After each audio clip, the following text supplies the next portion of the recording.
On today's Into Your Head podcast number 664, Life Before Spatial Awareness, how Stephen King started writing, facial organs in 2D, irresponsible weather management by ancient civilisations, convenience stores versus dinosaurs, that song about the hole in the bucket, chaos as a lifestyle choice, the arguments in favour of cheese and omelettes, contextual cat selection, the sun at night, and lots more. Into your head, into your head, into your head, into your head. Be attended to, issues that need to be addressed, topics. Oh, topics. We've got lots and lots of topics. We're positively booming to the seams with topics. We've got topics coming out of this face, this facial organ in the middle of my head. Well, in the front of my head. I suppose if you're looking at it in 2D, it appears to be in the middle of my head.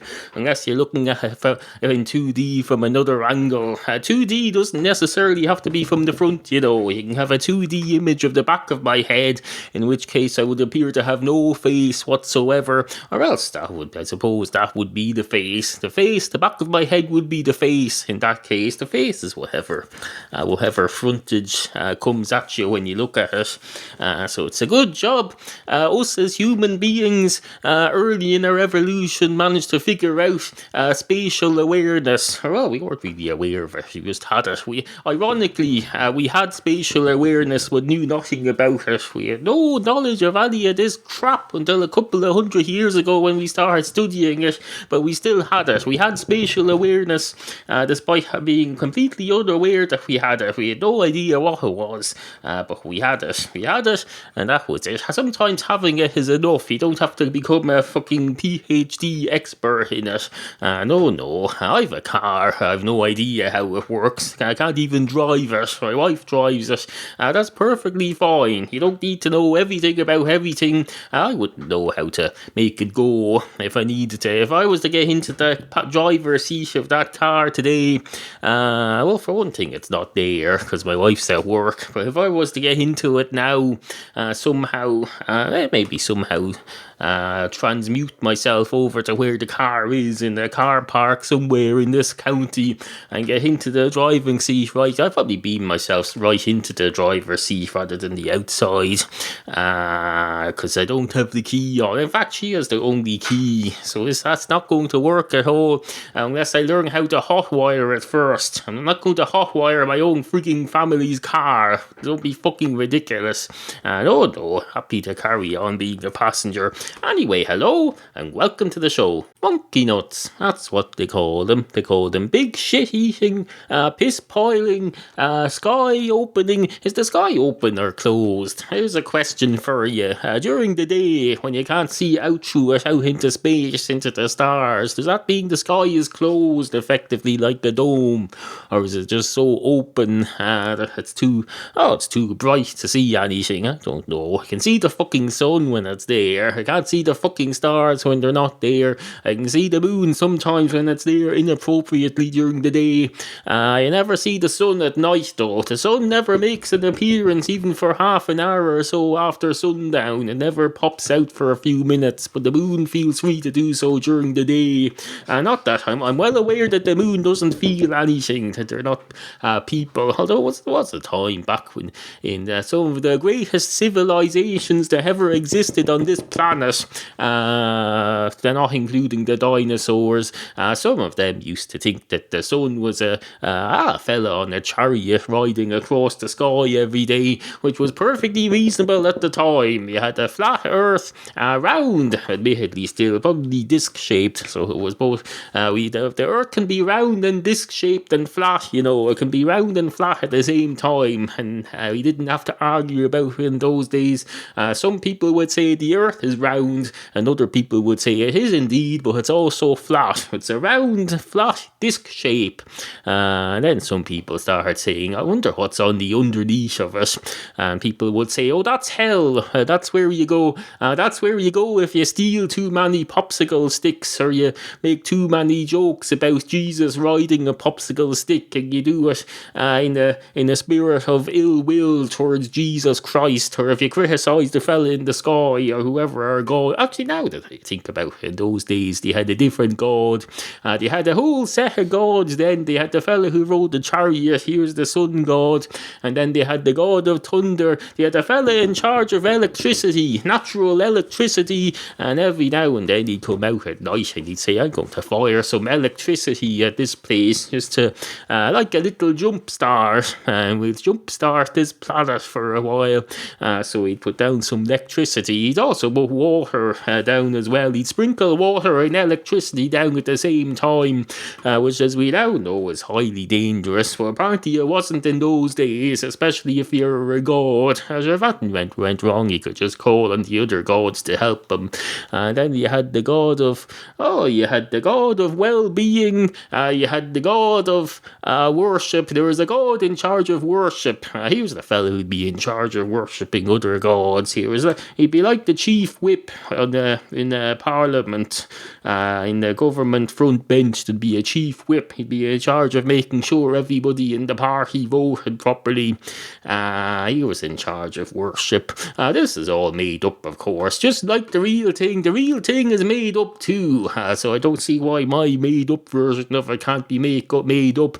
If fiction can be made up, then I can make fictional fiction as well, whatever that means. Which reminds me, check out Matchstick Cat episode, hold on a minute, my webcomic, intoyourhead.com. Click on the comic section and check out the recent one about Stephen King, because that ties in with this, the whole fiction thing. I've just realised we have a tie-in. For once we had to have a tie-in between my webcomic Matchstick Cats episode 255 and this segment of Into Your Head podcast, in which I discuss fiction or something like that. Anyway, on with the show. Once upon a time, there was nothing. There was nothing. Once upon a time, there was nothing. Yet, we still managed to make billions and billions and billions of years worth of history out of it. It just goes to show you can make a story out of nothing. Stephen King knew that. He sat down one day and he said, "Dear reader," and then he just kept writing. He just decided, I don't even have any readers yet, but I'm just going to go, "Dear reader," and write something to the reader. I'll say, there was a town once called Castletown something something Maine, because everything Stephen King writes about is Castletown something something Maine, or something castle, or something something, whatever it is. Same places, different people. That's what it is, because he realises that the world is rotating all the time, and what's happening in Castletown, Maine today, in that same point in space 5 hours later, it's a different country, a different part of the world, because of the rotation of the globe. So all the stories are set in at the same point in space, but a different part of the world. I'm surprised he doesn't set them on other planets as well, or on asteroids. Maybe he's not aware that the Earth also goes around through space in a yearly orbit, that it doesn't just revolve. So he's probably made a mistake there, or maybe he's decided that all his stories are set in a fictional universe in which the world only revolves, rotates, and doesn't orbit anything. So it stays in the same point in space, but just revolves. I suppose that would work. He is, after all, an author of fiction. He doesn't have to base anything on the truth. He can just lie his face off. That probably makes you arrogant, that sort of job. He's probably, if he's ever up in court and he's asked, do you promise to tell the truth, the whole truth, and nothing but the truth? He'd probably say, anyway, Stephen King sat in front of the judge and said, yes, I do, but he had his fingers crossed behind his back.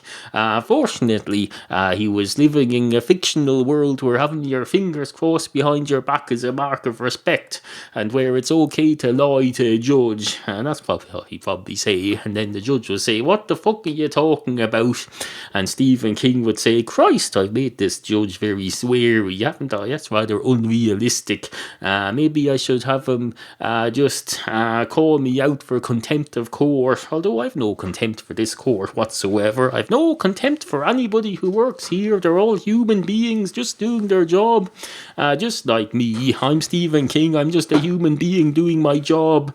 Well, is it a job? I suppose I'm self-employed. I'm doing my work. I'm not, I don't go up to some boss somewhere and say, hello, what have you got for me today, boss? And the boss doesn't say, oh, hello, Stephen. I've got a short story, needs to be 856,000 words long, and it needs to have a cat in it, and I need it by 5 p.m. Friday, no excuses. No, it doesn't work like that. No creative person could work under that sort of pressure. I can tell you that myself, as a creative person myself. If you came up to me and said, I need a 2-hour podcast and I need it done by 3 p.m. today, that would just wreck my head. That would wreck my head. Hence us not having a fixed schedule anymore. We do it when I'm in the mood. Although there's still the same amount of content, roughly. Or at least that's the general idea. Whatever. Anyway, on with the show. 2 cats walk into a bar. One of the cats goes straight up to the bar counter, or at least he thinks he does, because he doesn't have any spatial awareness, and he's got something wrong with him, so he only sees stuff in 3D. So basically he just moves forward about an inch and tries to move upwards, because he thinks he's looking at a flat space. He said the bar is over there, and he thinks, it's just up there. If I look up a bit, I'll be able to be seen at the bar. It'll be, well, in factual fact, no, he's just inside the door. No idea what he's doing. He's acting as if the whole bar house area is just a flat picture, and he just needs to climb up it a bit and look over the bar and peer over the bar. So he waits there patiently to be served, and he wonders why the other cat is up in the middle of the picture and getting smaller and smaller. Is that spatial awareness, I wonder? I don't know. I have no way of knowing. I suppose I could go and study it. I could get out some books and educate myself on the matter. Do I have any books here? As a matter of fact, yes. I have here a copy, my second ever copy of the Whizzkid's Handbook, purchased recently. This is one of my favourite books from my childhood. I see I've already torn off the back cover to write a shopping list on this new copy. That's okay, it's a very old new copy. I got it for free. Free except postage. They said, we'll give you this for free if you just pay for the postage. You want to get rid of this crap. But no. And apparently it belongs to Nick Zaccharia. This book belongs to form on the front, and the previous owner has written their name in. Well, I'm going to cross that out now for one thing. I'm not having presumably some child in America somewhere with their name on it. This book belongs to me. That's who it belongs to now. I purchased it in good faith. In fact, I've purchased this book twice. Well, I presume the first time Santa Claus bought it for me. Well, pretty much the same thing. It all comes out of the same bucket. There's a hole in the bucket, as they say, dear Liza. There's a hole in the bucket, dear Liza, a hole. Well, fill it, dear bucket, or something. That was a song back in my day, in the 80s. There was a song that went, there's a hole in the bucket, dear Liza, There was another one that went, she stepped out and I stepped in again. I stepped out and she stepped in again. I stepped out and she stepped in again, learning to dance at Lanigan's ball, by the man who went on to be the old drunk priest on Father Ted. Absolutely fucking fantastic. Anyway, where was it? Oh yes, the book. I'm bored with that now. I've already put her back on the table behind me. Don't worry, I'll be bored of something else sometime, and we'll come back to that. then whenever it pops up again, these things they're cyclical. They pop up every time from time to time. Someday I'll be here and I'll pick up my harmonica, and then I'll get bored of it after a minute, and then I'll pick up something else, and then I'll put it down, and then I'll get distracted, and then I'll go off on some rambling lecture about some topic or other. It all works out fine. There doesn't need to be any order to this, chaos itself is order. The order here is chaos. That's the order that we choose to go by here. The order of this program is dictated by chaos. Anarchy, is that a song as well? Anarchy in the UK. Well, we're not in the UK, so let's not get bogged down in political controversy. People get very offended now if you say, "Oh, Ireland, isn't that in the UK?" No, it's not. Well, you don't have to get all pissed off if some foreigner makes an error. If I say, "Oh, Canada, isn't that in the United States?" I don't expect people to come and shoot me and put a bomb under my car. So let's give the same benefit of the doubt to people who say the same about us. Anyway, where was I? On with the show. Into your head. Do you like this program? Well, it's about time you proved it. Search for Into Your Head in iTunes. Leave a 5-star rating and write a nice review under it. Do it today. It's been 6 years, I'll be checking. I eat podcast listeners for breakfast, Breakfast. Anyway, review the podcast in iTunes. It's important. Hash browns and toast, please. Remember, we value the opinions of you, the humble and ignorant listener. Email studio@intoyourhead.com. Support the Podcastual Arts at no cost to you. Just click through the Amazon link at intoyourhead.com whenever you go shopping for anything, even if you use Amazon UK or Canada. We'll take your weird foreign money here. We're not proud.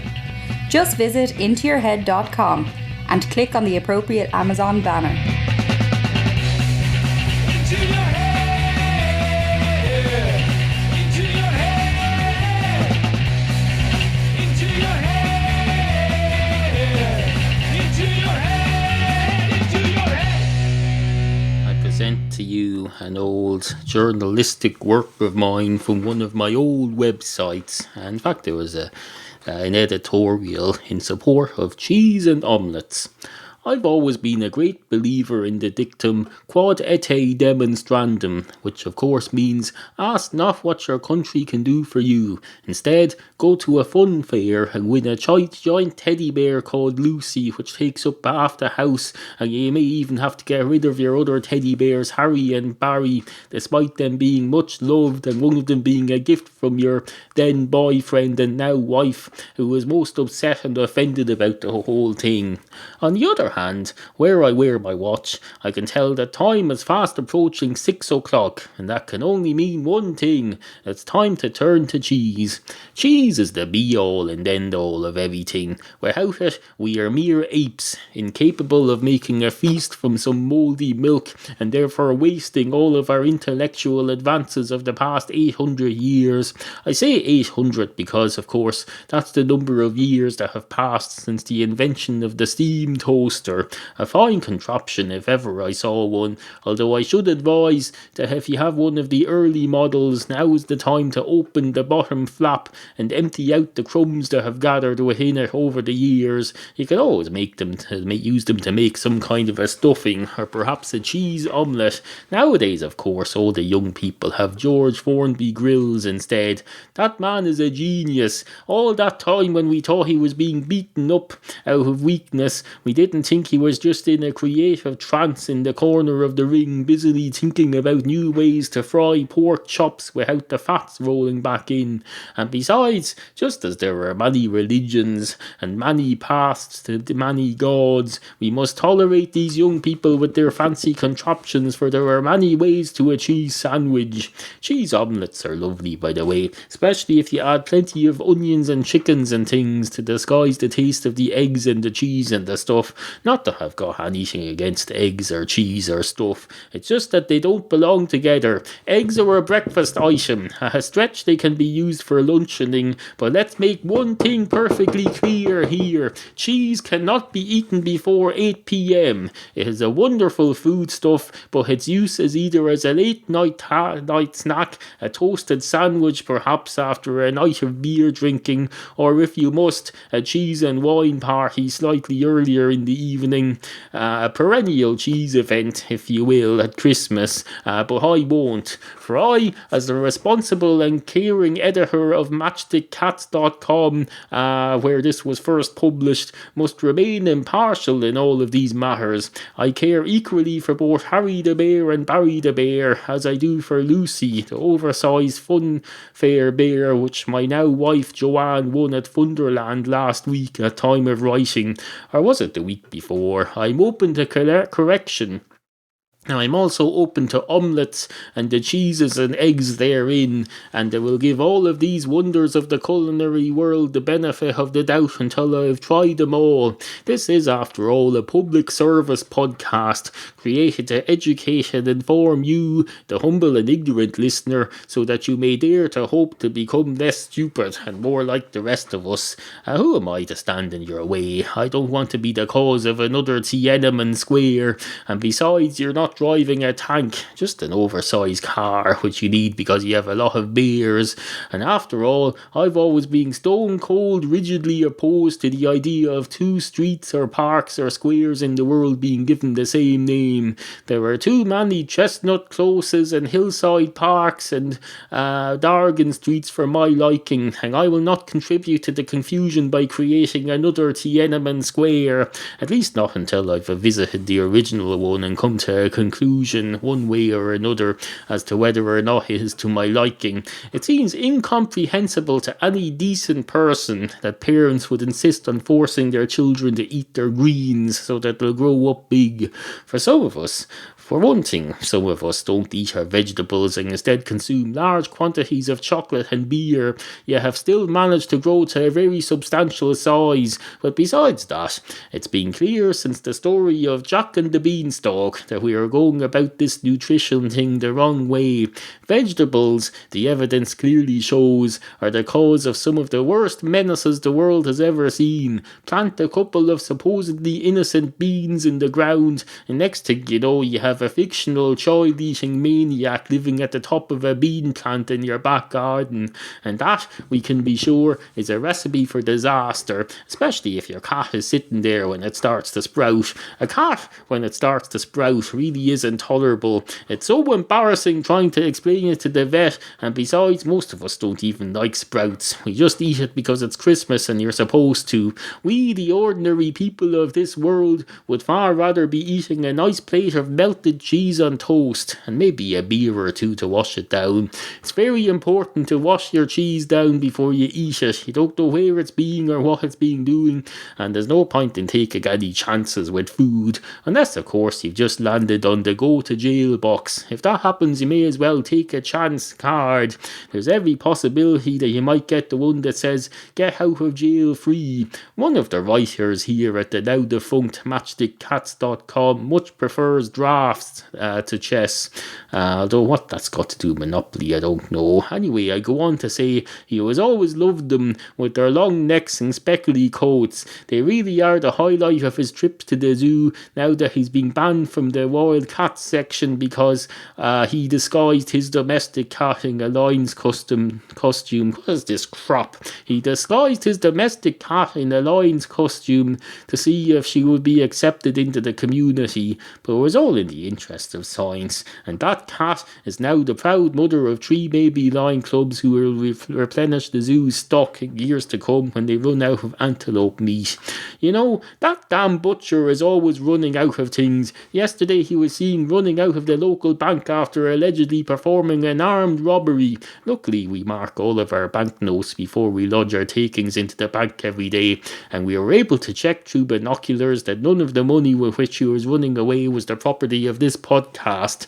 Anyway, 2 butchers walk out of a bank. At that very moment, Two black cats crossed their paths on their way to a bar. Unfortunately, they are still some minutes away from the bar, so they won't get there in time for a traditional two cats walk into a bar story today. Sorry about that. It turns out black cats don't bring good luck if they cross your path in pairs. The one exception to that is if you're walking along two parallel paths simultaneously with one foot on each path, but you have to make sure that each cat only crosses one of the paths, and that's quite a difficult thing to achieve. Let's be honest, the only way this is going to happen is if their starting point is between the two paths and they both walk in opposite directions. And when, if ever, is that going to happen? Exactly. People are very unrealistic about these things, especially holograms. Holograms are so out of touch with reality. Just yesterday a hologram asked one of our staff whether he could have cheese for breakfast.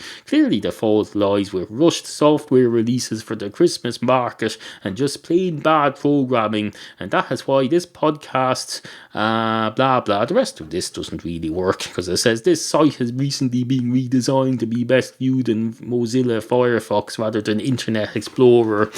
This was originally written for my then website. It wasn't meant as a podcastual work. We'll just mark that as used. Used on podcast 25th Feb 2012. And now let's never speak of this again. The Into Your Head podcast will be right back after this.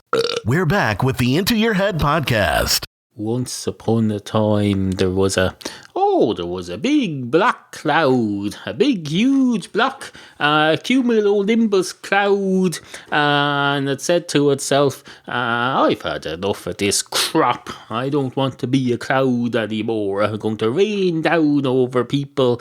I'm going to rain like there's no tomorrow. So it rained like there was no tomorrow, and someone decided, oh look, it's raining like there's no tomorrow. That must be a sign. It must be a sign. I wonder what it says. I can't read it. It's probably not in any kind of legible language that we know. Why would a cloud know language?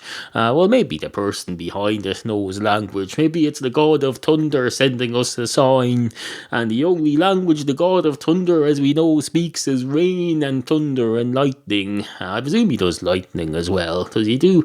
If there's thunder and rain, surely to Christ he does lightning as well.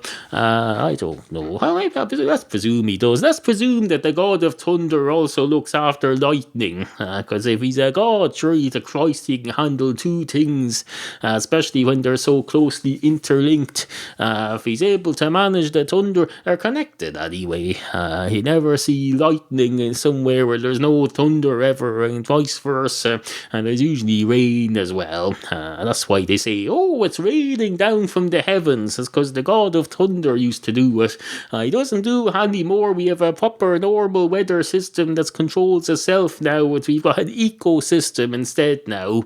All the gods have been put out of work. They're being replaced by an automated weather system that's been created by I don't know, clouds moving around, and air, hot air and cold air, and winds and channels of ocean and all sorts of stuff like that. So no frigging god is going to take credit for anymore. I tell you, if I was a frigging god looking for something to take credit for, I'd take credit for the sun. I'd take credit for I'd be the god of not thunder. I'd say, oh fuck that thunder. That's a bollocks. Is that just me, or is this a load of crap? I think it is a load of crap, isn't it? At the risk of sounding overly modest, the last 2 minutes and 30 seconds have been nothing but crap. Pure unmitigated piffle. Pure unmitigated piss on a frigging earwax thing. At least be a piss on something else. Some sort of a medical test or something. At least you're achieving something there. Well, no, but this is like pissing on something pointless, like pissing on the used earwax cleaner thing.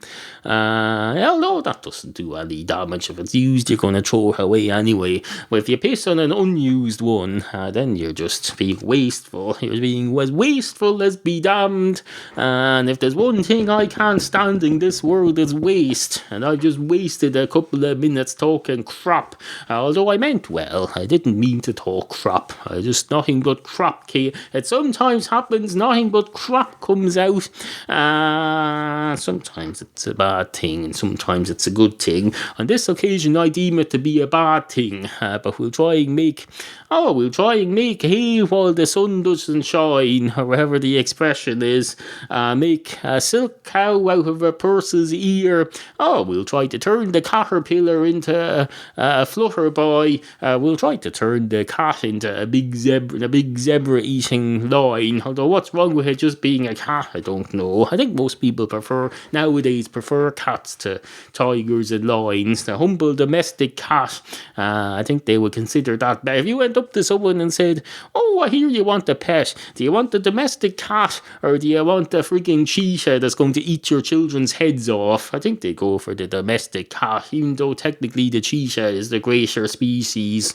Just goes to show it's all about having a bit of what you call it. I can't even think of the word. A bit of context. It's about context, contextual thinking. We've become more advanced in our thinking nowadays. Back in the old days, you go up to someone and you say, I hear you want a pet for your family to live in your cave. I've got a little cat here that's being specially produced and designed to live with human beings and be their companion.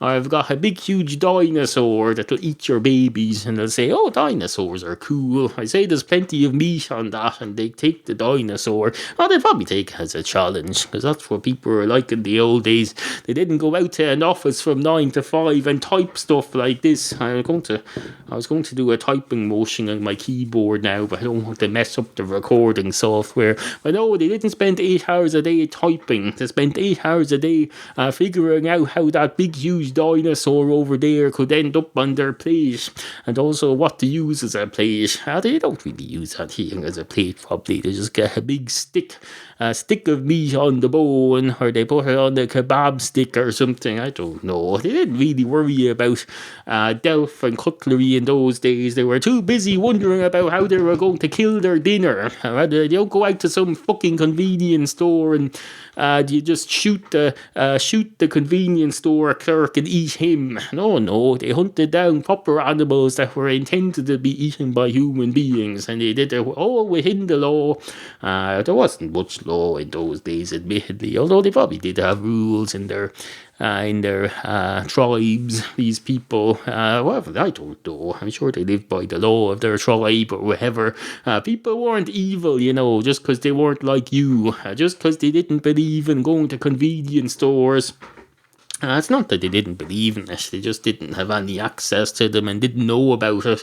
They weren't frigging psychic future predictors, and even if they were, they didn't have time travel, so there was no way of going to, even if they knew that convenience stores were going to be available in the future, they had no way of accessing them, so that knowledge would have been useless to them even if they've had it. As yet another example of where having knowledge is not necessarily useful.